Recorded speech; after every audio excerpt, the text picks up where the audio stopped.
વડોદરામાં મધ્ય ગુજરાતની સૌથી મોટી અને પ્રતિષ્ઠિત સયાજી હોસ્પિટલમાં સગર્ભા મહિલાઓની સુરક્ષા સાથે ચેડા કરતી ગંભીર બેદરકારી સામે આવી છે।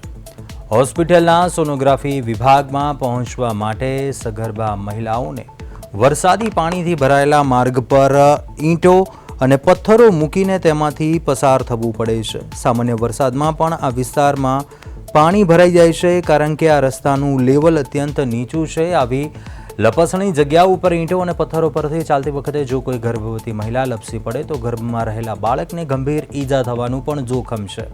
હોસ્પિટલ તંત્રએ ગંભીરતા દાખવવાના બદલે રસ્તા ઉપર માત્ર ઈંટો અને પથ્થરો ગોઠવીને સંતોષ માની લીધો છે, જે દર્દીઓની સલામતી માટે એક મોટું જોખમ છે।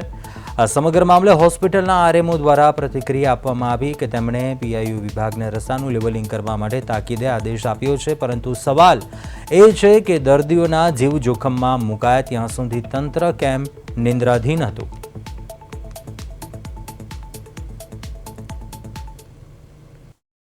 થોડું પાણી ભરાવાના પ્રશ્ન ઉપસ્થિત થયો હતો।